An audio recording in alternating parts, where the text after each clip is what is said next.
एक मोठी बातमी समोर येते। साऊथ सुपरस्टार अल्लू अर्जुनला संध्या थिएटर मधील चेंगराचेंगरी प्रकरणी हैदराबाद चिक्कडपल्ली पोलिसांनी अटक केली आहे। 4 डिसेंबर रोजी संध्या थिएटर मध्ये पुष्पा 2 या चित्रपटाचा प्रीमियर आयोजित करण्यात आला होता। यावेळी अल्लू अर्जुनची एक झलक पाहण्यासाठी चाहत्यांनी तुंबड गर्दी केली होती।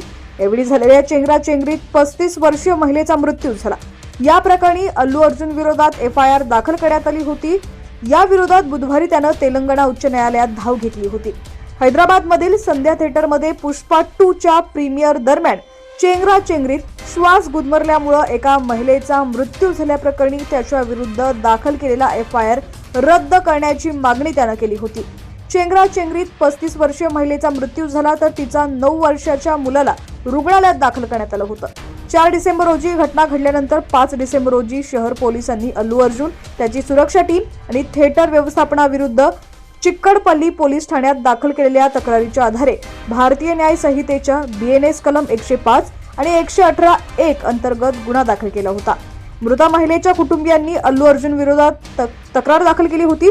तपासादरम्यान पोलिसांनी थिएटर मालकांपैकी एक, थिएटरचे वरिष्ठ व्यवस्थापक आणि थिएटरच्या खालच्या बाल्कनीचे प्रभारी या 3 जणांना अटक केली आहे। तर अल्लू अर्जुनने FIR रद्द करण्याची याचिका दाखल केली होती।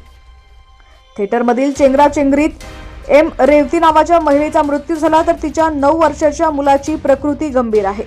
चित्रपटातील मुख्य अभिनेता अल्लू अर्जुन आणि इतर कलाकार थिएटरमध्ये येणार असल्याची माहिती थिएटर व्यवस्थापनानं पोलिसांना दिली नसल्याचं पोलीस उपायुक्त यादव म्हणाले। चिक्कडपल्ली पोलीस ठाण्याचे station house officer B Raju Naik यांनी सांगितलं होतं की थिएटर बाहेर प्रचंड गर्दी जमली होती, मात्र थिएटर व्यवस्थापकांकडून किंवा अल्लू अर्जुनच्या टीमकडून याबद्दल कोणतीच माहिती पोलिसांना देण्यात आली नव्हती। गर्दीला नियंत्रित करण्यासाठी थिएटर मॅनेजमेंटने सुरक्षेबाबत कोणतीही अतिरिक्त तरतूद केली नव्हती।